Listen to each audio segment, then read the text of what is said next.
નમસ્કાર વિદ્યાર્થી મિત્રો, સ્વાગત છે તમારું સ્કાયલાઇન એજ્યુકેશનમાં। આજે આપણે જોવાના છીએ ધોરણ 4 વિષય ગુજરાતી, તારીખ 4/1/2025, એકમ 6 અને 7, કુલ ગુણ છે 25। બરાબર, આનું આજે આપણે સંપૂર્ણ સોલ્યુશન કરીશું। પ્રશ્ન નંબર 1 છે, અહીં બે ફકરાના વાક્ય ટુકડા ભેગા થઈ ગયા છે, બરાબર છે। એ ટુકડાને છૂટા પાડો, વાક્ય બનાવો અને ફકરા છૂટા પાડીને લખો કોઈ પણ એક। તો ચાલો પહેલાં તો આપણે છે ને એક પેરેગ્રાફ બનાવી લઈએ। તો એક તપેલી લો, તપેલીમાં એક ગ્લાસમાં પાણી રેડો, તપેલીમાં 1 ચમચી ખાંડ નાખો, ખાંડને હલાવીને ઓગાળો, 1 લીંબુ કાપી લીંબુનો રસ તપેલીમાં નાખો, તપેલીમાં 1 ચપટી મીઠું નાખો। હવે 1 ચમચી વડે મિશ્રણને હલાવો, શરબતને 1 ગ્લાસમાં રેડો, બરાબર છે। આ આપણો પહેલો પેરેગ્રાફ થઈ ગયો। હવે આપણે બનાવીશું બીજો પેરેગ્રાફ। ઓકે, ચાલો બીજો પેરેગ્રાફ લખતા જાઓ। બજારમાંથી અમે દોરા ખરીદ્યા, બરાબર છે, પતંગ અને દોરા ખરીદ્યા, પતંગની કિન્ના બાંધી પતંગને ફૂમકું લગાવ્યું, પતંગને આકાશમાં ચગાવ્યા, પતંગને આકાશમાં દૂર દૂર સુધી જવા દીધા, આખો દિવસ પતંગ સાથે ખૂબ મજા કરી, સાંજે પતંગ ઉતારી લીધા, બરાબર છે। આ પતંગનું કેમ આપેલું છે? તો કે ઉત્તરાયણ હમણાં નજીક આવી રહી છે ને, એટલા માટે અહીં સરસ મજાનો તમને પતંગનો ફકરો બનાવવાનો કહ્યો છે। તો કેટલાને ઉત્તરાયણમાં પતંગ ચગાવવાની ખૂબ મજા આવે છે અને કેટલા પતંગ નથી ચગાવવાના, એ કમેન્ટ બોક્સની અંદર જરૂરથી જણાવજો।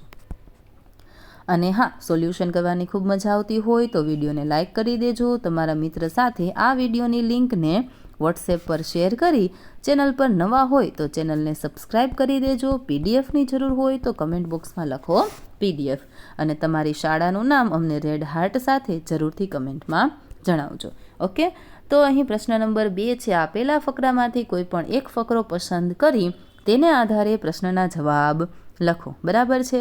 તો અહીં આપેલું છે, એક સ્ત્રી બજારમાંથી સુંદર મજાની દીવડી લાવી, ઘરે પહોંચી તો અંધારું હતું, વાટ ઘી દીવામાં મૂકી ગયા, પ્રગટાવ્યો, ઘરમાં અંજવાળું થઈ ગયું તો દીવાને અભિમાન થયું કે મારો પ્રકાશ તો સૂર્યથી વધારે છે, અચાનક પવન ફૂંકાયો, દીવો હોલવાઈ ગયો, ચારે બાજુ અંધકાર થઈ ગયો, દીવો શરમાઈ ગયો, ફરીથી કોઈએ દીવો પ્રગટાવ્યો, શાંતિથી પ્રકાશ દીવો આપતો રહ્યો, થોડીવાર પછી બોલ્યો, ક્યાં સૂર્ય અને ક્યાં હું?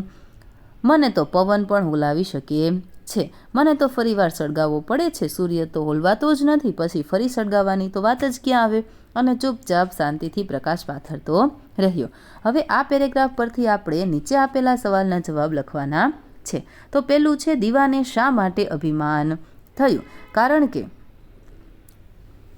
દીવો છે એ સૂર્ય જેવો થઈ ગયો હતો, એના માટે કે દીવાએ આખા ઘરની અંદર પ્રકાશ ફેલાવી દીધો, એટલે દીવાને અભિમાન થયું, બરાબર છે।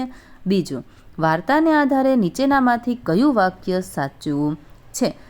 બરાબર, તો આપણે જોઈએ, દીવાનું અભિમાન પવને ઉતાર્યું। ત્રીજું, દીવો સાથી લજવાયો?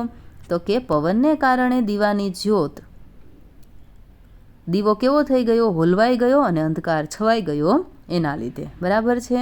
ત્યાર પછી ચોથું, દીવાથી સૂર્ય કઈ રીતે અલગ પડે છે? તો કે દીવો છે એ હોલવાઈ જાય છે, એને ફરીથી પ્રગટાવવાની જરૂર રહે છે, અંધકાર દૂર કરે છે કે પવનની અસર થાય છે? તો બધું સાચું છે। તો કે સૂર્ય છે એને સૂર્ય અંધકાર દૂર કરે છે। પાંચમું, વાર્તામાં કયો મધ્યવર્તી વિચાર રજૂ થયો છે?